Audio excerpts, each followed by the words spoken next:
कधीही आयुष्य जगताना खच्चीकरण करणाऱ्या लोकांपेक्षा साथ आणि स्फूर्ती देणाऱ्या लोकांसोबत चालत राहावे. कारण काही लोक आपल्याला सतत कमी लेखतात, आपल्या क्षमतेवर शंका घेतात आणि नकळत आपला आत्मविश्वास ढासळवतात. अशा लोकांपासून थोडं अंतर ठेवणं हेच कधीकधी स्वतःसाठी सर्वात मोठं पाऊल ठरतं.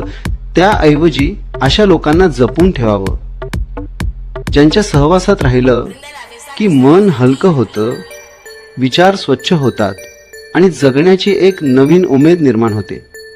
अशा स्फूर्तिदायक लोकांच्या संगतीत आपण नकळत स्वतःमध्ये बदल अनुभवू लागतो. आपली भीती कमी होते, आत्मविश्वास वाढतो आणि प्रत्येक अडचण ही संधी वाटू लागते. मग हळूहळू जीवनाचा जो प्रवास आधी अशक्य वाटत होता तोच शक्य होऊ लागतो. म्हणूनच योग्य लोकांची निवड हीच आयुष्यातली सर्वात मोठी गुंतवणूक आहे. कारण योग्य संगत आपलं आयुष्य घडवते, तर चुकीची संगत ते विस्कटूही शकते.